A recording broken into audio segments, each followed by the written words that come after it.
ಹಾರೋಹಳ್ಳಿ ಕರ್ನಾಟಕ ಕಾವೇರಿ ನೀರು ಸರಬರಾಜು ಅಮೃತ್ 2.0 ಅನುದಾನದಡಿ ಹಾರೋಹಳ್ಳಿ ಪಟ್ಟಣ ಪಂಚಾಯಿತಿ ವ್ಯಾಪ್ತಿಯಲ್ಲಿ 32 ಕೋಟಿ ರೂಪಾಯಿ ವೆಚ್ಚದ ವಿವಿಧ ಕಾಮಗಾರಿಗಳಿಗೆ ಶಂಕುಸ್ಥಾಪನೆ ಕಾರ್ಯಕ್ರಮವನ್ನು ಶಾಸಕರಾದ ಇಕ್ಬಾಲ್ ಹುಸೇನ್ ಉದ್ಘಾಟಿಸಿದರು.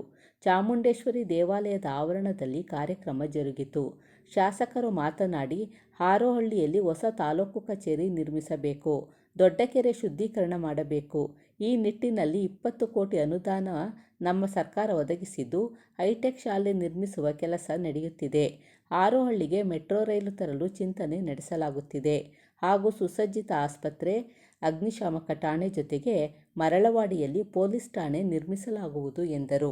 ಕಾರ್ಯಕ್ರಮದಲ್ಲಿ ಎಂಎಲ್ಸಿ ಎಸ್ ರವಿ, ಹರೀಶ್, ಪಟ್ಟಣ ಪಂಚಾಯಿತಿ ಮುಖ್ಯಾಧಿಕಾರಿ ಶ್ವೇತಾಬಾಯಿ, ಬೆಸ್ಕಾಂ ಅಧಿಕಾರಿ ಪವಿತ್ರ, ಮುಖಂಡರಾದ ವಿಶ್ವನಾಥ್, ನಾಗರಾಜು, ಮೋಹನ್, ಸೋಮಶೇಖರ್, ಅಶೋಕ್, ರುದ್ರೇಶ್, ಮರಳವಾಡಿ ಕೃಷ್ಣಪ್ಪ, ಬೆಡಚಕಲ್ ದೊಡ್ಡಿ ರುದ್ರೇಶ್, ಕಾಶಿರಾಮ್, ಕೃಷ್ಣಮೂರ್ತಿ, ರವಿಕುಮಾರ್ ಸೇರಿದಂತೆ ಎಲ್ಲ ಇಲಾಖಾ ಅಧಿಕಾರಿಗಳು ಉಪಸ್ಥಿತರಿದ್ದರು.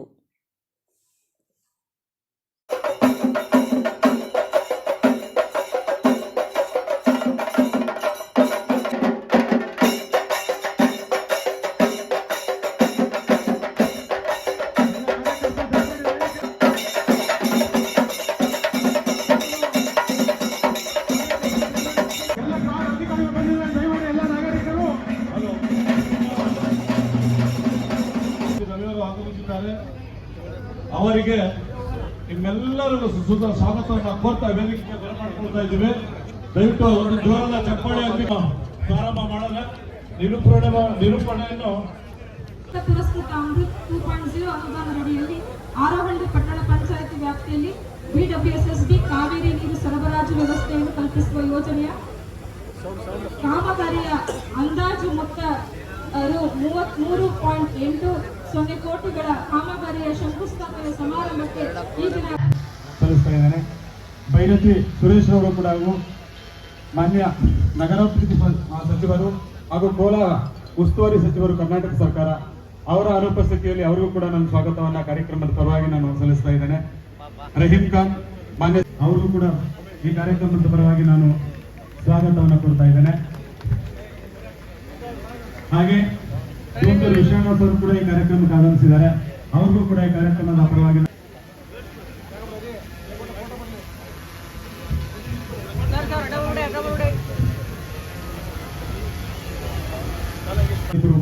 ಸ್ವಾಗತವನ್ನು ಕೊಡ್ತಾ ಇದ್ದೇನೆ. ಹಾಗೂ ಡಿ.ಎಸ್. ಭುಜಂಗಯ್ಯ ಸರ್ ಅವರು ಕೂಡ ಈ ಕಾರ್ಯಕ್ರಮದ ಆಸೀನರಾಗಿದ್ದಾರೆ. ಅವ್ರಿಗೂ ಕೂಡ ಈ ಕಾರ್ಯಕ್ರಮದ ಪರವಾಗಿ ತುಂಬ ಹೃದಯದ ಸ್ವಾಗತವನ್ನು ನಾನು ಕೊಡ್ತಾ ಇದ್ದೇನೆ. ಆಗಮಿಸಿದರೆ ಅವ್ರಿಗೂ ಕೂಡ ಹೃದಯಪೂರ್ವಕವಾಗಿರ್ತಕ್ಕಂಥ ಸ್ವಾಗತವನ್ನು ಕೊಡ್ತಾ ಇದ್ದೇನೆ.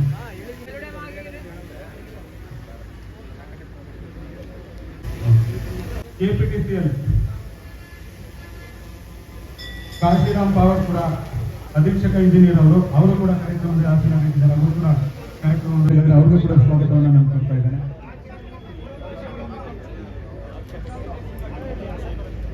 ಅಶೋಕನ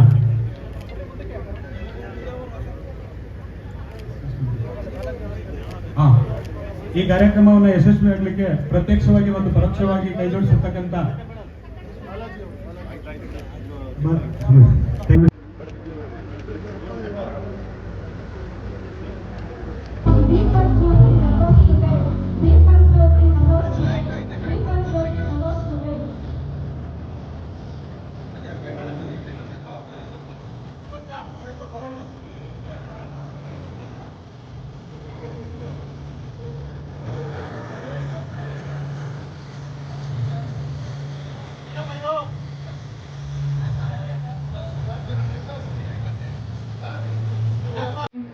ಇಕ್ಬಾಲ್ ಹುಸೇನ್ ಮಾನ್ಯ ಶಾಸಕರು, ರಾಮನಗರ ವಿಧಾನಸಭಾ ಕ್ಷೇತ್ರ ಹಾಗೂ ಶ್ರೀ ಎಸ್ ರವಿ ವಿಧಾನ ಪರಿಷತ್ ಸದಸ್ಯರು ಇವರು ಹಾಗೂ ಸಭೆಯಲ್ಲಿ ವೇದಿಕೆಯಲ್ಲಿ ಉಪಸ್ಥಿತರಿರುವ ಎಲ್ಲ ಗಣ್ಯರಿಗೂ ನನ್ನ ನಮಸ್ಕಾರಗಳು.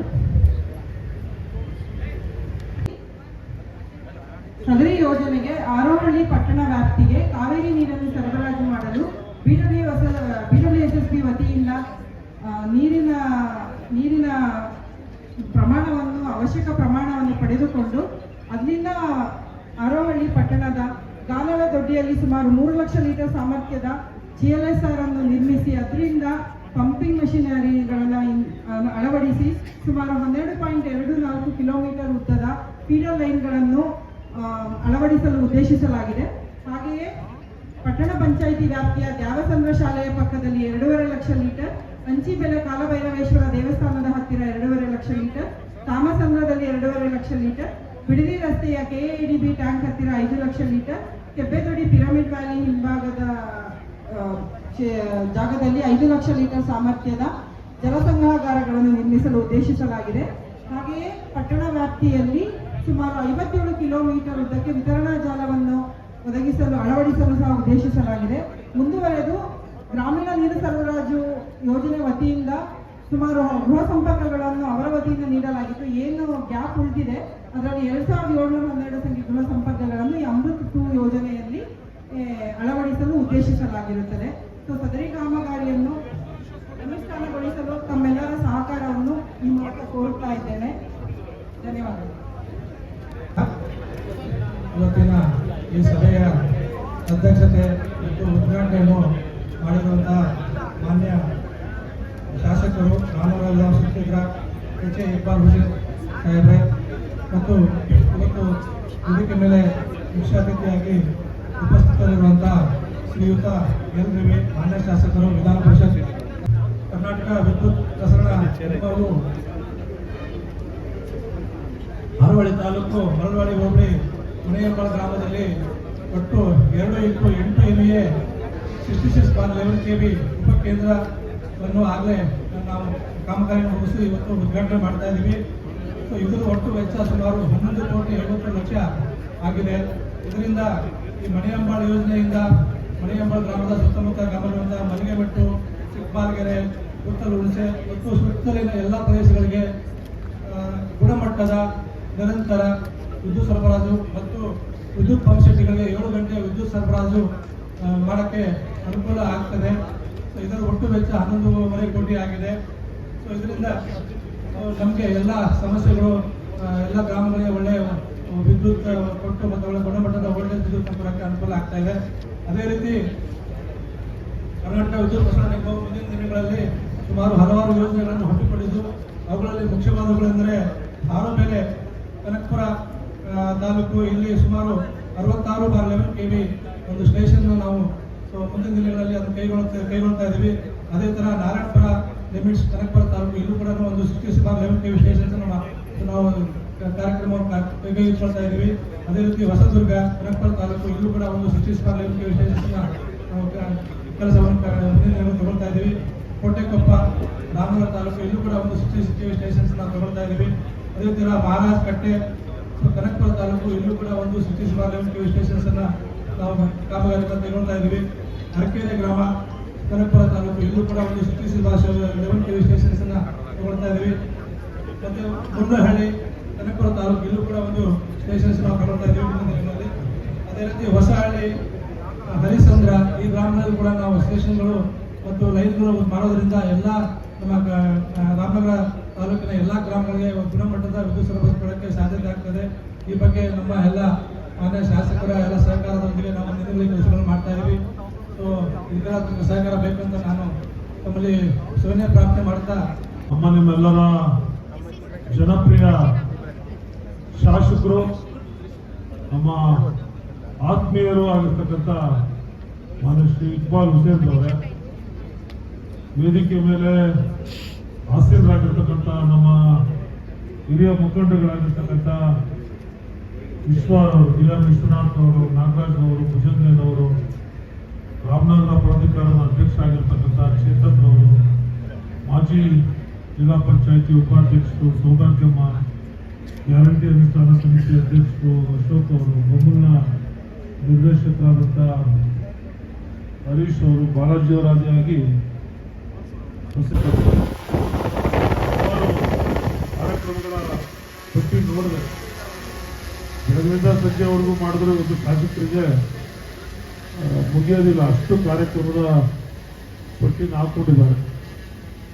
ಮಣಿಯಂಬಾಳಲ್ಲಿ 66 kV ಸ್ಟೇಷನ್ನು, ಹೊಸ ನೂತನ ಸ್ಟೇಷನ್ನು. ಇಲ್ಲಿ 32 ಕೋಟಿ ವೆಚ್ಚದಲ್ಲಿ ಬಹುದಿನಗಳ ಆಶಯದಂತೆ ಕಾವೇರಿ ಕುಡಿಯುವ ನೀರಿನ ಕಾರ್ಯಕ್ರಮ, ನೂತನ ಶಾಲಾ ಕೊಠಡಿಗಳ ಮತ್ತು ದುರಸ್ತಿಯ ಒಂದು ಉದ್ಘಾಟನೆ, ಗ್ರಾಮಾಂತರ ಪ್ರದೇಶದಲ್ಲಿ ಸುಮಾರು 30-40 ಕೋಟಿಗೂ ಅಧಿಕವಾದಂಥ ರಸ್ತೆ ಮತ್ತು ಚರಂಡಿ ಕಾಮಗಾರಿಗಳ ಶಂಕುಸ್ಥಾಪನಾ ಕಾರ್ಯಕ್ರಮ, ಕೆಲವು ಉದ್ಘಾಟನೆಯಲ್ಲಿದ್ದಾವೆ, ಕೆಲವು ಭೂಮಿ ಪೂಜೆಯನ್ನು ಮಾಡಿ ಪ್ರಾರಂಭ ಮಾಡಬೇಕು. ಆ ಒಂದು ವಿಷಯದಲ್ಲಿ ಇವತ್ತು ಒಂದು ಒಳ್ಳೆಯ ಉತ್ತಮವಾದಂಥ ಕಾರ್ಯಕ್ರಮವನ್ನು ಹಮ್ಮಿಕೊಂಡಿದ್ದಾರೆ. ಈ ಕಾರ್ಯಕ್ರಮಕ್ಕೆ ಅತಿಥಿಗಳಾಗಿ ಆಗಮಿಸಬೇಕು ಅಂತೇಳಿ ವಿಶೇಷ ಆಹ್ವಾನಿತರಾಗಿ ಡಿ ಕೆ ಸುರೇಶ್ ಅವರು ನಾನು ಈ ಸಂದರ್ಭದಲ್ಲಿ ಸ್ಮರಿಸ್ಕೊಳ್ತಾ, ಯಾಕಂತಂದ್ರೆ ಈ ಎಲ್ಲ ಕಾರ್ಯಕ್ರಮಗಳಿಗೆ ಚಾಲನೆ ಮತ್ತು ಪ್ರೇರಣೆಯನ್ನ ಕೊಟ್ಟಂತವರು ನಮ್ಮ ಇಂದಿನ ಸಂಸದರು, ಜನಪ್ರಿಯ ಸಂಸದರಾಗಿರ್ತಕ್ಕಂಥ ಡಿ ಕೆ ಸುರೇಶ್ ಅವರು ಈ ಕಾರ್ಯಕ್ರಮಕ್ಕೆ ಇಲ್ಲ, ನನ್ನ ಸರ್ಕಾರಿ ಕಾರ್ಯಕ್ರಮ ಆಗಿರೋದ್ರಿಂದ ನಾನು ಬರೋಕ್ಕಾಗೋದಿಲ್ಲ, ಬೇಡ ನೀವು ಮಾಡಿ ಕಾರ್ಯಕ್ರಮನ ಉದ್ಘಾಟನೆ ಮಾಡಿ ಜನರಿಗೆ ನಾವು ಮಾಡಿರ್ತಕ್ಕಂಥ ಕಾರ್ಯಕ್ರಮಗಳನ್ನ ತಲುಪಿಸಿದ್ರೆ ಸಾಕು ಅಂತಕ್ಕಂಥ ದಿಸೆಯಲ್ಲಿ ಅವರು ಒಂದು ತಮ್ಮೆಲ್ಲರಿಗೂ ಶುಭಾಶಯಗಳನ್ನ ಸಲ್ಲಿಸಿದ್ರು ಅಂತ ಹೇಳಿದೆ. ನಗರಸಭೆ ಪಟ್ಟಣ ಪಂಚಾಯತಿಯ ಕಮಿಷನರ್ನ ಈಗ ಕಾವೇರಿಯಿಂದ 1.5 MLD ನೀರೀಗ ಕೊಡ್ತಾವ್ರೆ. 1,000 ಮನೆಗೆ ಕಲೆಕ್ಷನ್ಸ್ ಆರೋಳಿಗೆ ಕೊಟ್ಟಿರ್ತಕ್ಕಂಥದ್ದು ಈಗಾಗಲೇ ಒಟ್ಟು 3,000 ಮನೆಗಳಿಗೆ ಕಲೆಕ್ಷನ್ ಕೊಡಬೇಕು ಅಂತ ಒಟ್ಟಾರೆಯಾಗಿ ಪಟ್ಟಣ ಪಂಚಾಯತಿ ವ್ಯಾಪ್ತಿಯ ಗ್ರಾಮಾಂತರ ಪ್ರದೇಶಗಳು ಸೇರಿ ಕೇವಲ ಆರೋಳಿ ಪಟ್ಟಣ ಮಾತ್ರ ಅಲ್ಲ, ಪಟ್ಟಣದ ಹೊರತುಪಡಿಸಿ ಪಟ್ಟಣ ಪಂಚಾಯತಿ ವ್ಯಾಪ್ತಿಗೆ ಬರ್ತಕ್ಕಂಥ ಎಲ್ಲ ಮನೆಗಳಿಗೂ ಕಲೆಕ್ಷನ್ ಕೊಡಬೇಕು ಅಂತ. ಅದಕ್ಕೆ ಎಷ್ಟು ನೀರು ಬೇಕು ಅಂತ ಹೇಳಿದ್ರೆ 4.5 MLD ನೀರು ಬೇಕು ಅಂತ. ಆಲ್ರೆಡಿ 1.5 MLD ಸ್ಯಾಂಕ್ಷನ್ ಆಗಿ ನೀರನ್ನ ಡ್ರಾ ಮಾಡ್ತಾ ಇದ್ದಾರೆ ಪಟ್ಟಣ ಪಂಚಾಯತಿ ಅವರು. ನಿಮ್ಮೆಲ್ಲರ ನೆಚ್ಚಿನ ನಾಯಕರು ಜಿಲ್ಲೆಯವರೇ ಆಗಿರ್ತಕ್ಕಂಥ ಡಿ ಕೆ ಶಿವಕುಮಾರ್ ಅವರೇ BWSSB ಚೇರ್ಮನ್ ಆಗಿರೋದ್ರಿಂದ ಅದಕ್ಕೂ ಯಾವುದೇ ಸಮಸ್ಯೆ ಇಲ್ಲ. ಈ ಒಟ್ಟು 4.5 MLDಗೆ ನಿಮ್ಮ ಅವಶ್ಯಕತೆಗೆ ಅನುಗುಣವಾಗಿ ಕುಡಿಯುವ ಕಾವೇರಿ ನೀರನ್ನು ಒದಗಿಸ್ತೀವಿ ಅಂತೇಳಿ ಈಗಾಗಲೇ ಅವರು ಮಂಜೂರಾತಿ ಆದೇಶ ಕೂಡ ಕೊಟ್ಟಿದ್ದಾರೆ. ಹೊಡಿರೋ ಚಪ್ಪಾಳೆ ಜೋರಾಗಿ. ಗುಣಕ್ಕೆ ಮಸ್ತರ ಇಲ್ಲ ಅಂತಾರೆ. ಯಾರು ಕೆಲಸ ಮಾಡ್ತಾರೆ ಅವ್ರನ್ನ ಪ್ರಶಂಸೆ ಮಾಡಿದ್ರೆ, ಅವ್ರನ್ನ ಬೆಂತಟ್ಟಿ ಪ್ರೋತ್ಸಾಹ ಮಾಡಿದ್ರೆ ಮತ್ತಷ್ಟು ಕೆಲಸವನ್ನ ಮಾಡಲಿಕ್ಕೆ ಸಾಧ್ಯ. ನಾನು ನೋಡಿದ್ದೀನಿ ಆರೋಳ್ಳಿ ಹಲವಾರು ವರ್ಷಗಳಿಂದ ಆರೋಳ್ಳಿಯ ಕುಡಿಯುವ ನೀರಿನ ಸಮಸ್ಯೆ, ಮೋಹನ್ ಅವರು ಹೇಳ್ಬೇಕಂತ, ಆರೋಳ್ಳಿಯಲ್ಲಿ ಇದ್ದಂತ ಸಮಸ್ಯೆ ಬೇಸಿಗೆ ಬಂತು ಅಂದ್ರೆ ಕುಡಿಯುವ ನೀರಿನ ಸಮಸ್ಯೆ ಯಾವ ತಾಲೂಕಲ್ಲಿ ಒಟ್ಟಾಗಿ ಕನಕಪುರ ತಾಲೂಕಾಗಿ ಇದ್ದಂತ ಸಂದರ್ಭದಲ್ಲೂ ಕೂಡ ನೆಲ್ಲೂ ಇರಲಿಲ್ಲ. ಆರೋಳ್ಳಿಯಲ್ಲಿ ಇದ್ದಷ್ಟು ಸಮಸ್ಯೆ. ಕಾವೇರಿ ನೀರು ಇಲ್ಲೇ ಹೋಯ್ತಾ ಇತ್ತು, ನಮ್ಮ ಪಕ್ಕದಲ್ಲೇ ಜಗಸಂದ್ರ ಇಲ್ಲೇ ಪಕ್ಕದಲ್ಲೇ ಹೋಗ್ತಾ ಇದ್ರು ಕೂಡ ಆ ನೀರ್ನ ಅಲ್ಲಿಂದ ಇಲ್ಲಿಗೆ ಡ್ರಾ ಮಾಡಿ ಆರೋಳ್ಳಿ ಪಟ್ಟಣಕ್ಕೆ ಕುಡಿಯೋ ನೀರನ್ನ ಕೊಡ್ತಕ್ಕಂಥ ಸಂಕಲ್ಪ ಯಾರು ಮಾಡಿರ್ಲಿಲ್ಲ. ಇಲ್ಲಿ ಮುಖ್ಯಮಂತ್ರಿಗಳ ಒಟ್ಟು 2 ಮುಖ್ಯಮಂತ್ರಿಗಳಾಗೋದ್ರು. ಇಲ್ಲಿ ರಾಮಕೃಷ್ಣ ಹೆಗಡೆ ಅವರು ಇಲ್ಲಿ ಗೆದ್ದಿದ್ರು, JDS ಇಂದ ಗೆದ್ದು ಇಲ್ಲಿಂದ ಮುಖ್ಯಮಂತ್ರಿ ಆದ್ರು. ದೇವೇಗೌಡರು ರಾಮನಗರಕ್ಕಾಗಿರುವಾಗ ಆರೋಳಿ ಸೇರಿರ್ಲಿಲ್ಲ, ಆದ್ರೂ ಅವ್ರ ಮಗ MP ಆಗಿದ್ರು ಇಲ್ಲೇ, ಅವರು ಮುಖ್ಯಮಂತ್ರಿ ಇದ್ದಂಗೆ. ದೇವೇಗೌಡರು ಸೇರಿದ್ದ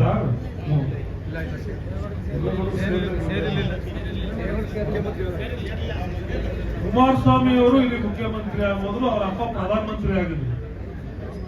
ಪುಣ್ಯಾತ್ಮರಿಗೆ ಆರೋಳ್ಳಿ ಜನಕ್ಕೆ ನೀರು ಕುಡಿಸ್ಬೇಕು, ಕಾವೇರಿ ನೀರನ್ನ ನಮ್ಮ ಋಣ ಅದೇ. ಜನ ನಮ್ಮನ್ನ ಓಟ್ ಹಾಕ್ತೇವ್ರು, ನಾವು ಒಂದು ಓಟ್ ಕೇಳಿದವ್ರು ಓಟ್ ಹಾಕ್ತಾರೆ. ವರ್ಷಕ್ಕೋ 2 ವರ್ಷಕ್ಕೋ 5 ವರ್ಷಕ್ಕೋ ಚುನಾವಣೆ ಬಂದು ನಾವು ಮುಖ ತೋರಿಸಿದ್ರೆ ಸಾಕು, ನಮ್ಮ ಮೇಲೆ ಪ್ರೀತಿ ಉಕ್ಕಿ ಆ ಮತಗಟ್ಟೆಯಲ್ಲಿ ಓಟು ಹಂಗೆ ಭರ್ತಿ ಮಾಡ್ಬಿಡ್ತಾರೆ, ಉಕ್ಕಿಸ್ಬಿಡ್ತಾರೆ. ನಾವು ಋಣ ತೀರಿಸ್ಕೋಬೇಕು ಅಂತ ಅವ್ರಿಗೂ ಬರ್ಲಿಲ್ಲ. ನಮ್ಮ ಜನ ನಿಮ್ಗೆ ಇಷ್ಟೆಲ್ಲ ಪ್ರೀತಿ ತೋರಿಸ್ತೀವಿ, ನಿಮ್ಗೆ ಯಾಕಪ್ಪ ಓಟ ನೀರು ಕೊಡಿಸ್ತಾ ಇಲ್ಲ ಅಂತ ಅವ್ರಿಗೆ ಕೇಳಲಿಲ್ಲ. ಅದು ಹಂಗೆ ಪೆಂಡಿಂಗ್ ಆಗೋಯ್ತು. ನಾನು ಚಾಮುಂಡಮ್ಮನ ದೇವಸ್ಥಾನದಲ್ಲಿ ಕಾರ್ಯಕ್ರಮ ಪ್ರಾರಂಭ ಮಾಡಕ್ ಮುಂಚೆ ಪೂಜೆ ಮಾಡಿಸಿದ್ರು. ನನಗೂ ಆರೋಳ್ಳಿಗೂ ಭವಿಷ್ಯ 35 ವರ್ಷದ ರಾಜಕೀಯವಾದಂತ ಸಂಬಂಧ. ಅವರೊಳಗೆ ನಿರಂತರವಾಗಿ ರಾಜಕೀಯವಾಗಿ ಇಲ್ಲಿ ಶಾಸಕರಿದ್ದಂತ ಸಂದರ್ಭದಲ್ಲಿ ಜೊತೆಲೇ ಕಷ್ಟ ಸುಖ ನಮ್ಮ ಕಾರ್ಯಕರ್ತರ ಜೊತೆಗೂಡಿ ಜನರ ಸಮಸ್ಯೆನ ನೋಡ್ಕೊಂಡು ಹತ್ರದಲ್ಲಿ ನೋಡ್ಕೊಂಡು ಬಂದವರು. ಹಿಂದೆ ಅವರು ಹೋಮ್ ಮಿನಿಸ್ಟರ್ ಆಗಿ ಎಲ್ಲಾನು ಆದ್ರೂ ಎಲ್ಲ ಹೇಳಿದ್ನಲ್ಲ ಆಗ್ಲೇ ಮುಖ್ಯಮಂತ್ರಿಗಳೇ ಆದ್ರೂ ಕೂಡ ಚಾಮುಂಡಮ್ಮನ ದೇವಸ್ಥಾನ ಇದ್ದದ್ದು ಪರಿಸ್ಥಿತಿ. MP DK ಸುರೇಶ್ ಅವರು ರಸ್ತೆ ವಿಸ್ತರಣೆ ಮಾಡಬೇಕು, ಆ ತಾಯಿ ಚಾಮುಂಡಿಗೆ ಒಂದು ರಸ್ತೆಯಲ್ಲಿ ಇದ್ದಂತ ಚಾಮುಂಡಿ ರಸ್ತೆ ನಿಲ್ಲಿಸ್ಬಿಟ್ಟಿದ್ರು. ರಸ್ತೆಯಲ್ಲಿ ಬೇಡ ಅಮ್ಮನಿಗೆ ತಾಯಿಗೆ ನಮ್ಮೆಲ್ರಿಗೂ ಆಶೀರ್ವಾದ ಮಾಡ್ಲಿಕ್ಕೆ ತಾಯಿ ಒಂದು ಉತ್ತಮವಾದಂತ ಒಂದು ಜಾಗನ ಕಲ್ಪಿಸ್ಬೇಕು ಅಂತ ಹೇಳಿ ಜಾಗನ ಹುಡುಕಿ ಇಲ್ಲಿ ದೇವಸ್ಥಾನ ಸುರೇಶ್ ಅವರು ಅವತ್ ನಮ್ಮ ಮುಖಂಡರುಗಳೆಲ್ಲ ಸೇರಿ ಅಲ್ಲಿಂದ ತಾಯಿನ ತಂದಿಲ್ಲಿ ಸ್ಥಾಪನೆ ಮಾಡಿ ಏನ್ ಜಾಗನ ಅನುಷ್ಠಾನ ಮಾಡಿದ್ರು, ತಾಯಿ ದೇವಸ್ಥಾನ ಮಾಡಿದ್ರು. ಇವತ್ತು ತಾಯಿ ಅಲ್ಲೇ ನೆಲೆಸಿದ್ದಾಳೆ. ಅದಾದ್ಮೇಲೆ ಮುಖ್ಯಮಂತ್ರಿ ಆದ್ರು. ಚಾಮುಂಡಮ್ಮನ ಒಂದ್ 4-5 ಕೋಟಿ ದುಡ್ಡು ಕೊಡಕ್ಕೆ ಕಷ್ಟ ಇರ್ತಿರಲ್ಲ, ಪೆನ್ನು ಪೇಪರ್ ಅವ್ರ ಕೈಲೇ ಇತ್ತು. ಚಾಮುಂಡಮ್ಮನ್ಗೆ ಒಂದು ವಿಮಾನ ಗೋಪುರ, ಒಂದು ರಾಜಗೋಪುರ ಎಲ್ಲ ಮಾಡಿ ಏನ್ ಸುರೇಶ್ ಒಬ್ರೇ ಅಭಿವೃದ್ಧಿ ಮಾಡೋದು, ಇಕ್ಬಾಲ್ ಒಬ್ರೇ ಅಭಿವೃದ್ಧಿ ಮಾಡೋದು, ಇನ್ಯಾರು ಇಲ್ವೇ ನಾವೇ ಎಲ್ಲ ಮಾಡಿದ್ದು, ಇನ್ಯಾರು ಈ ರಾಜ್ಯದಲ್ಲಿ ಮಾಡ್ಲೇ ಇಲ್ಲ ಅಂತ ಪುಣ್ಯಾತ್ಮರು. ಆ ತಾಯಿ ಚಾಮುಂಡಿ ಋಣನೂ ತೀರಿಸ್ತೀರಾ. ನಿಜಾನು ಸುಳ್ಳ? ಧೈರ್ಯವಾಗಿ ಮಾತಾಡಿ, ಇರೋ ಸತ್ಯ ಮಾತಾಡಿಕೇನು.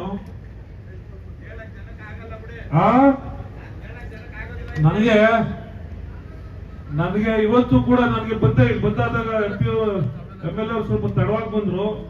ನನ್ನ ಮಿತ್ರರುಗಳು ಹಲವಾರು ಜನ ಬಂದು ಇಲ್ಲ ಅಣ್ಣ ಬೈಪಾಸ್ ಆಯ್ತು, ಆ ಬೈಪಾಸ್ ರೋಡ್ ಹೈಟ್ ಮಾಡ್ಬಿಟ್ರು. ರೋಡಿಂದ ಮೊದಲೆಲ್ಲ ರೋಡಿಂದ ಕಳೆದ 10 ಅಡಿ 20 ಅಡಿ ಮೇಲೆ ಬಂದ್ಬಿಡದೆ ಬೈಪಾಸ್. ಆ ಹಳ್ಳಿಗಳಿಗೆ ಆ ಕಡೆಯಿಂದ ಕನೆಕ್ಷನ್ ಕೊಡ್ತಾವಲ್ಲ ಹಳ್ಳಿಗಳು, ಅಲ್ಲಿಂದ ಮಾಮೂಲಿ ರಸ್ತೆ ಇತ್ತಲ್ಲ, ಏಕ್ದಮ್ ಮೇಲಿಂದ ಒಂದೇ ಸಲ ಮೇಲಕ್ಕೆ ಹೈಟ್ ಬಂದ್ಬಿಡ್ತಾವೆ ಗಾಡಿಗಳು. ನಾವು ಮೇಲೆ ಹೋಗೋ ಗಾಡಿ ನಮಗೆ ಕೆಳಗಡೆಯಿಂದ ಬರೋರು ಕಾಣಿಸಲ್ಲ. ಆ ಹೈವೇಲಿ 80, 100, 120 ಕಿಲೋಮೀಟರ್ ಸ್ಪೀಡ್ ಅಲ್ಲಿ ಹೋಗ್ತಾ ಇರ್ತಾರೆ. ಆ ಹೋಗೋರ್ಗೆ ಕೆಳಗಡೆಯಿಂದ ಗಾಡಿಗಳು ಗೊತ್ತಾಯ್ತಾರೆ, ಬರೀ ಆಕ್ಸಿಡೆಂಟ್ ಆಯ್ತಾವೆ.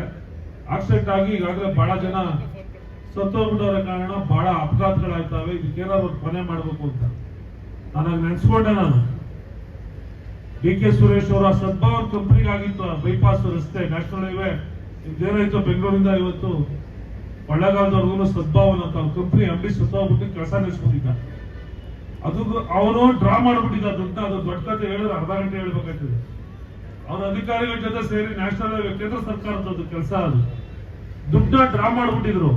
ಕಂಪ್ಲೀಟ್ ಆಗೈತೆ ಅಂತ ಹೇಳಿ NOC ಕೊಟ್ಬಿಟ್ಟಿದ್ರು, ಕೆಲಸ ಕಂಪ್ಲೀಟ್ ಆಗೈತೆ ಅಂತ. ಇಲ್ಲಿ ಹೊಸ ಟೆಂಡರ್ ಮಾಡೋದಕ್ಕೆ ಆಗೋದಿಲ್ಲ. ಇಲ್ಲ ಅವ್ರ ಕೇಸ್ ಹಾಕಿದ್ರೆ ಕೆಲಸ ಕಂಪ್ಲೀಟ್ ಆಗಲ್ಲ. DK ಸುರೇಶ್ ಅವರು 3 ವರ್ಷ ಈ ಕೆಲಸನ ಕಂಪ್ಲೀಟ್ ಮಾಡಬೇಕು, ನನ್ನ ಮೇಲೆ ಜವಾಬ್ದಾರಿ ಇದೆ, ಇದು ನನ್ನ ಜವಾಬ್ದಾರಿ ಅಂತ ಹೇಳಿ ಸತತವಾಗಿ ನಿರಂತರವಾಗಿ ಹೋರಾಟ ಮಾಡಿ ಆ ರಸ್ತೆನ ಕಂಪ್ಲೀಟ್ ಮಾಡಿದ್ರು. ಕೆಲಸ ಆದ್ರೆ ಸಾಕು. ಆಮೇಲೆ ಇರ್ತಕ್ಕಂಥ ನ್ಯೂನತೆಗಳನ್ನ ಮುಂದಿನ ದಿನಗಳಲ್ಲಿ ಯಾವ ರೀತಿ ನ್ಯೂನತೆಗಳಿದ್ದಾವಲ್ಲ, ಬೇರೆ ಗ್ರಾಮಾಂತರ ಬರ್ತಕ್ಕಂಥ ರಸ್ತೆಗಳ ಜಂಕ್ಷನ್ ಅದನ್ನ ಸರಿಪಡಿಸಂತ ಕೆಲಸ ಈ ಪಾರ್ಲಿಮೆಂಟ್ ಎಲೆಕ್ಷನ್ ಆದ್ಮೇಲೆ ಮಾಡೋಣ ಅಂತ ಹೇಳಿ ಅವರು ಆ ಕೆಲಸನ ಕಂಪ್ಲೀಟ್ ಆಗಲಿ ಅಂತ ಹೇಳಿ ಒತ್ತಡ ಹಾಕಿ ನಿತಿನ್ ಗಡ್ಕರಿ ಅವ್ರ ಹತ್ರ 10 ಬಾರಿ ಮಾತಾಡಿದ್ರು. ನಾನು 2 ಸಾರಿ ಹೋಗಿದ್ದೆ. ಆ ಅಧಿಕಾರಿಗಳ ಮೇಲೆ, ನ್ಯಾಷನಲ್ ಹೈವೇ ಅಧಿಕಾರಿಗಳ ಮೇಲೆ 4 ಬಾರಿ ಒತ್ತಡ ಹಾಕಿ ಆ ಕೆಲಸ ಕಂಪ್ಲೀಟ್ ಮಾಡಿದ್ರು. ಇವತ್ತು DK ಸುರೇಶ್ ಅವರ ಒಬ್ಬ ಕೆಲಸಗಾರ, ಕೆಲಸ ಮಾಡಿದಂತವ್ರು. ಯಾಕಂದ್ರೆ ಆರೋಳಿಗೆ ಅವ್ರದೇ ಆದಂತ ಕೊಡುಗೆ. ಈ ಕಾವೇರಿ ನೀರು ಅವರು ಕೊಟ್ಟಂತದ್ದು, ಮಂಜೂರಾದಂತದ್ದು ನಾಗರಾಜು ಕೊಟ್ಟಂತವ್ರು ಯಾರು? DK ಸುರೇಶ್ ಅವರೇ ಮಂಜೂರು ಮಾಡಿದ್ರು.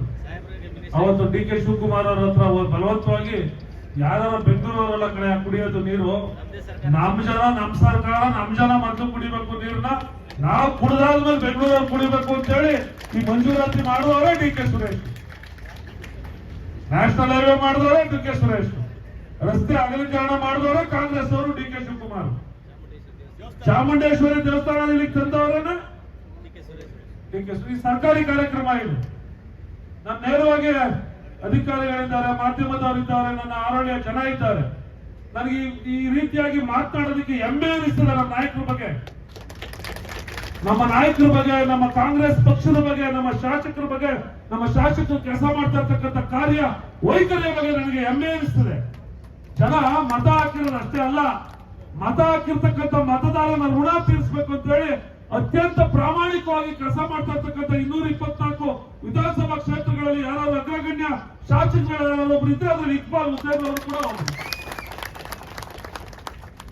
ಹಗಲು ರಾತ್ರಿ ಈ ಕ್ಷೇತ್ರದ ಅಭಿವೃದ್ಧಿಗೆ ಮಂತ್ರಿಗಳ ಬಳಿ ಬಂದು ಜಗಳ ಮಾಡೋದು, ಅಧಿಕಾರಿಗಳ ಬಳಿ ಜಗಳ ಮಾಡೋದು, ಹಗಲು ರಾತ್ರಿ ಕೈಗೆ ಸಿಕ್ಕಂತ ಒಬ್ಬ ಶಾಸಕ ಜನಸಾಮಾನ್ಯರ ಕೈಗೆ ಮೊದಲು ಲಗ್ನ ಪತ್ರಿಕೆ ಕೊಡೋದಕ್ಕೆ ನನಗೆ ಗೊತ್ತು. ನನಗೆ ಲೀಡರ್ಗಳು ಒಟ್ಟಿಗೆ ಇದ್ದೋ, JDS ಕಾಂಗ್ರೆಸ್ ಅವರು ಒಟ್ಟಿಗೆ ಇದ್ದೋ, ಇಲ್ಲಿ ಶಾಸಕರಾಗಿದ್ರು ನಮ್ಮ ಸಹೋದರಿ, ಅವ್ರ ಲೀಡರ್ಗಳ ಲಗ್ನ ಪತ್ರಿಕೆ ಕೊಡಕ್ ಆಯ್ತಿರಲಿಲ್ಲ. ಹೋಗಿ 12 ಗಂಟೆ 1 ಗಂಟೆ ಆದ್ರೂ ಅವ್ರ ಮನೆಗೆ ಹೋಗಿ ಎಲ್ಲಿ ಅದು ಮಿನಿ ಫಾರೆಸ್ಟ್ ಹೋದ್ರೆ 1 ಗಂಟೆ ಅವ್ರ ಲಗ್ನ ಪತ್ರಿಕೆ ಈಸ್ಕೊತಿರ್ಲಿಲ್ಲ, ಬರೋದಲ್ಲ ಈಸ್ಕೊತಿರ್ಲಿಲ್ಲ.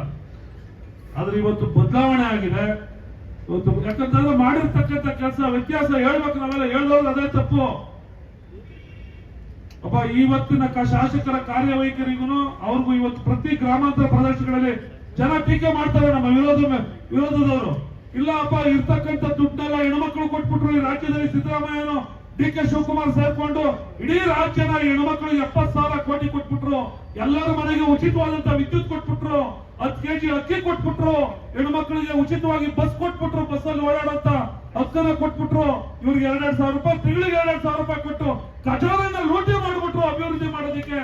ಏನು ಅಭಿವೃದ್ಧಿ ಆಯ್ತಾ ಇಲ್ಲ ರಾಜ್ಯದಲ್ಲಿ? ಎಲ್ಲ ಬರೀ ಹೆಣ್ಮಕ್ಳು ಕೈ ಹಿಡಿದ್ಬಿಟ್ರು ಅಂತ ಹೇಳಿ ಗೊತ್ತಾದ್ರು. ದುಡ್ಡು ಕರೆಂಟ್ ಫ್ರೀ ತಾನೆ, ಬರದೇ ಇದ್ದವ್ರು 2 ತಿಂಗಳು ಬರದೇ ಇದ್ದವ್ರು ಮಾತ್ರ ಕೈ ಹಿಂಗೆ ಎತ್ತುತ್ತವ್ರೆ, ಬರ್ತಾರೋದು ಯಾರು ಇಲ್ಲ. 2 ತಿಂಗಳು ದುಡ್ಡು ಬರಬೇಕು. ಸುರೇಶ್ನ ಸೋಸ್ಬಿಟ್ರಲ್ಲ, ನಿಮ್ಗೆ ಓಟ್ ಕೊಟ್ಟವ್ರನ್ನ, ನಿಮ್ಗೆಲ್ಲ ಓಟ್ ಕೊಡ್ತಾರನ್ನ ಜನ ನೆನ್ಸ್ಕೊಳ್ಳಿಲ್ವಲ್ಲ.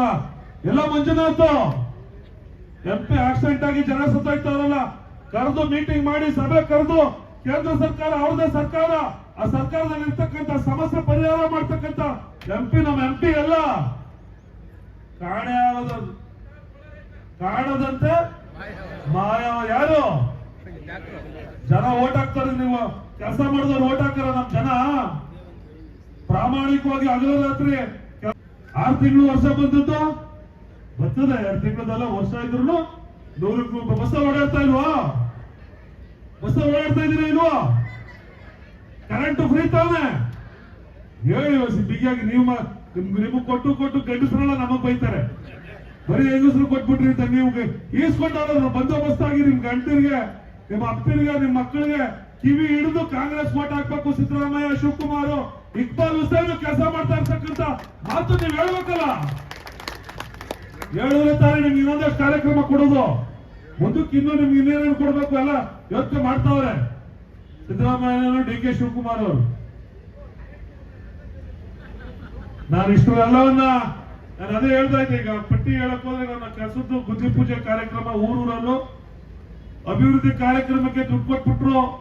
ಇಲ್ಲಿ ಗ್ಯಾರಂಟಿ ಯೋಜನೆಗಳಿಗೆ ಅಭಿವೃದ್ಧಿ ಕೆಲಸ ಆಯ್ತಾ ಇಲ್ಲ ಅಂತಕ್ಕಂಥವ್ರು ಬಂದು ರಾಮನಗರ ವಿಧಾನಸಭಾ ಕ್ಷೇತ್ರದಲ್ಲಿ ನಮ್ಮ ಶಾಸಕರು ಹಗಲು ರಾತ್ರಿ ಮಾಡ್ತಾ ಇರ್ತಕ್ಕಂಥ ಪೂಜೆ ಶಂಕುಸ್ಥಾಪನೆ ಉದ್ಘಾಟನಾ ಕಾಮಗಾರಿಗಳನ್ನ ನೋಡಿದ್ರೆ 1 ಕೋಟಿ 2 ಕೋಟಿ ಅಲ್ಲ, ಬಹುಶಃ ನನ್ನ ಪ್ರಕಾರ 600 ರಿಂದ 700 ಕೋಟಿಗೂ ಅಧಿಕವಾದಂತ 2000 ಅಂತ ಅವರೇ ಹೇಳಿದ ಭಾಷಣದಾಗ 700 ಕೋಟಿ. ರಾಮನಗರ ಅರ್ಕಾಂತೇಳಿ ಬರೀ ಆರಳ್ಳಿ ಮಳವಾಡಿ, ಇಡೀ ನಮ್ಮ ಜಿಲ್ಲೆಯಲ್ಲಿ ಅತ್ಯಂತ ಹಿಂದುಳಿದಿರ್ತಕ್ಕಂಥ ಹೋಬಳಿಗಳು ಯಾವ್ದಾರು ಇದ್ರೆ ಮರಳವಾಡಿ ಮೊದಲು, ಅದಾದ್ಮೇಲೆ ಆರಳ್ಳಿ. ನಗರಕ್ಕೆ ಬರೀ 30 ಕಿಲೋಮೀಟರ್ ಅಷ್ಟೇ. ಅಭಿವೃದ್ಧಿಲಿ ಶೂನ್ಯ. ಇವತ್ತು ಕೆರೆಗೊಂದು ಕಾಯಕಲ್ಪ ಕೊಡಬೇಕು, ಆರಳ್ಳಿ ಕೆರೆಗೆ ರಸ್ತೆ ವಿಸ್ತೀರ್ಣ ಮಾಡಬೇಕು, ಒಂದು ಉತ್ತಮವಾದಂತ ನಗರಸಭೆಗೆ ಒಂದು ಪಂಚಾಯತಿಗೆ ಒಂದು ಕಟ್ಟಡ ಇಲ್ಲ, ತಾಲೂಕ್ ಆಫೀಸ್ಗೆ ಒಂದು ಕಟ್ಟಡ ಇಲ್ಲ, ಬರೀ ಮಂಜೂರು ಮಾಡಿ ಆಗೋಯ್ತು ತಾಲೂಕು ಅಂತ ಹೆಸರಿಗಷ್ಟೇ. ನಮ್ ಕಡೆ ಅಡಿಗಲ್ಲು ಹಾಕ್ತಾರೆ ಮತ್ತು ದೇವಗಲ್ಲು ಅನ್ನೋರು, ದೇವೇಗೌಡರು ಕಲ್ಲು ಅಂದ್ರೆ ದೇವಗಲ್ಲರಷ್ಟೇ, ಕಲ್ಲೆಡೋದಷ್ಟೇ ಕೆಲಸ ಮಾಡೋರು ನಾವು. ಮಂಜೂರು ಮಾಡಿ ಅವರು ಮುಖ್ಯಮಂತ್ರಿ ಆಗಿದ್ದಾಗ 100 ಕೋಟಿನೋ 200 ಕೋಟಿನೋ ನಾನು ಇಲ್ಲಿ ತಾಲೂಕ್ ಪಂಚಾಯತಿ ಕಟ್ಟಡ, ನೂತನ ಕಟ್ಟಡ, ನಗರಸಭೆಗೆ ನೂತನ ಕಟ್ಟಡ, ತಾಲೂಕಾ ವಿಧಾನಸೌಧಕ್ಕೊಂದು, ಮಿನಿ ವಿಧಾನಸೌಧಕ್ಕೊಂದು 50 ಕೋಟಿ, ಕೆರೆ ಅಭಿವೃದ್ಧಿ 20 ಕೋಟಿ. ಯಾರತ್ರ ಮನೆ ಗಟ್ಟೋಯ್ತಿತ್ತು ಸ್ವಾಮಿ? ಜನ ಅಧಿಕಾರ ಕೊಟ್ಟಿರ್ಲಿಲ್ವೇ? ಆಶೀರ್ವಾದ ಮಾಡಿರ್ಲಿಲ್ವೇ? ಅವ್ರನ್ನ ಮಾಡಬೇಡ ಅಂತ ಕೈ ಹಿಡ್ಕೊಂಡಿದ್ರೆ ಹೆಸರಿಗೆ ಮಾತ್ರ ಅನೌನ್ಸ್ ಮಾಡ್ಬಿಟ್ಟು ಕೈ ಬಿಟ್ಬಿಟ್ಟು ಜನನ ಅನಾಥ ಮಾಡ್ಬಿಟ್ಟು ಹೊಟ್ಟಾಗ್ಬಿಟ್ರಲ್ಲ. ಭಾಷಣ ಮಾಡಕ್ 5 ವರ್ಷಕ್ಕೊಂದ್ಸಲ ಬರ್ತಾರಲ್ಲ. ಅಪ್ಪ ಆದ್ಮೇಲೆ ಮಗ, ಮಗ ಆದ್ಮೇಲೆ ಮೊಮ್ಮಗ, ಮೊಮ್ಮಗ ಆದ್ರೆ ಸೊಸೆ, ಇನ್ಯಾರು ಇಲ್ಲ.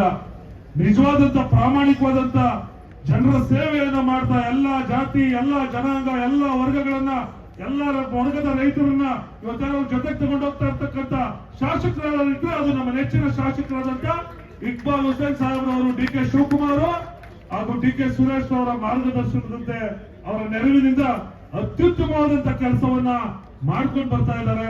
ಸದಾಕಾಲ ನಿಮ್ಮೆಲ್ಲರ ಆಶೀರ್ವಾದ ಅವ್ರ ಮೇಲೆ ಇರ್ಲಿ, ಸಹಕಾರ ಇರ್ಲಿ.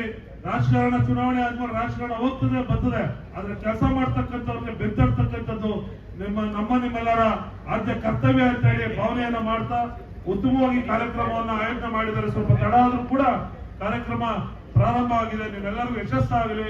ಹಾರೋಹಳ್ಳಿ ತಾಲೂಕಿನ ಅಭಿವೃದ್ಧಿಯ ಬಾಗಿಲು ಇವತ್ತು ತೆರೆದಿದೆ. ಮುಂದಿನ ದಿನಗಳಲ್ಲಿ, ಉಳಿದಂತ ದಿನಗಳಲ್ಲಿ ನಮ್ಮ ನಾಯಕರಾದಂತ ಜಿಲ್ಲಾ ಉಪಮುಖ್ಯಮಂತ್ರಿಗಳಾಗಿರ್ತಕ್ಕಂಥ ಶಿವಕುಮಾರ್ ಅವರ ಸಾಹೇಬರ ಆಶೀರ್ವಾದದಿಂದಾಗಿ ಬಹಳಷ್ಟು ಯೋಜನೆಗಳ ಕನಸನ್ನ ನಮ್ಮ ಶಾಸಕರು ಕಟ್ಕೊಂಡ್ಬಿಟ್ಟಿದ್ದಾರೆ, ನನಸು ಮಾಡಬೇಕು ಅಂತ. ಅವರ ಕನಸುಗಳೆಲ್ಲ ನನಸಾಗಲಿ, ಆ ಮುಖೇನ ಈ ಭಾಗದ ಸಮಗ್ರ ಅಭಿವೃದ್ಧಿ ಆಗಲಿ. ಯಾವತ್ತೂ ಕೂಡ ನೀವು ಎಲ್ಲ ಅಭಿವೃದ್ಧಿ ಅಧಿಕಾರರಾಗಿರ್ತಕ್ಕಂಥ ಶಾಸಕರ ಜೊತೆ ಕೈ ಜೋಡಿಸೋಣ, ಅವ್ರ ಜೊತೆ ಇರೋಣ, ಆ ಮುಖೇನ ಈ ಭಾಗದ ಅಭಿವೃದ್ಧಿಯನ್ನ ಕಾಣೋಣ ಅಂತ ಹೇಳಿ ನನ್ನ ಮಾತನ್ನು ಮುಗಿಸ್ತೀನಿ. ಜೈ ಹಿಂದ್. ಶ್ರೀಯುತ ಎಚ್ ಎ ಇಕ್ಬಾಲ್ ಹುಸೇನ್ ಅವರಿಗೆ ವಂದಿಸುತ್ತಾ, ಪ್ರಾರಂಭದಲ್ಲಿ ನಾನು ಆಗಸ್ಟ್ ತಿಂಗಳಲ್ಲಿ ಇಲ್ಲಿಗೆ ವರ್ಗಾವಣೆಯಾಗುತ್ತಿದ್ದಾಗ ತಮ್ಮನ್ನು ಭೇಟಿ ಮಾಡಿ ಅವರನ್ನ ಪರಿಚಯ ಮಾಡಿಕೊಂಡು ಬಂದೆ.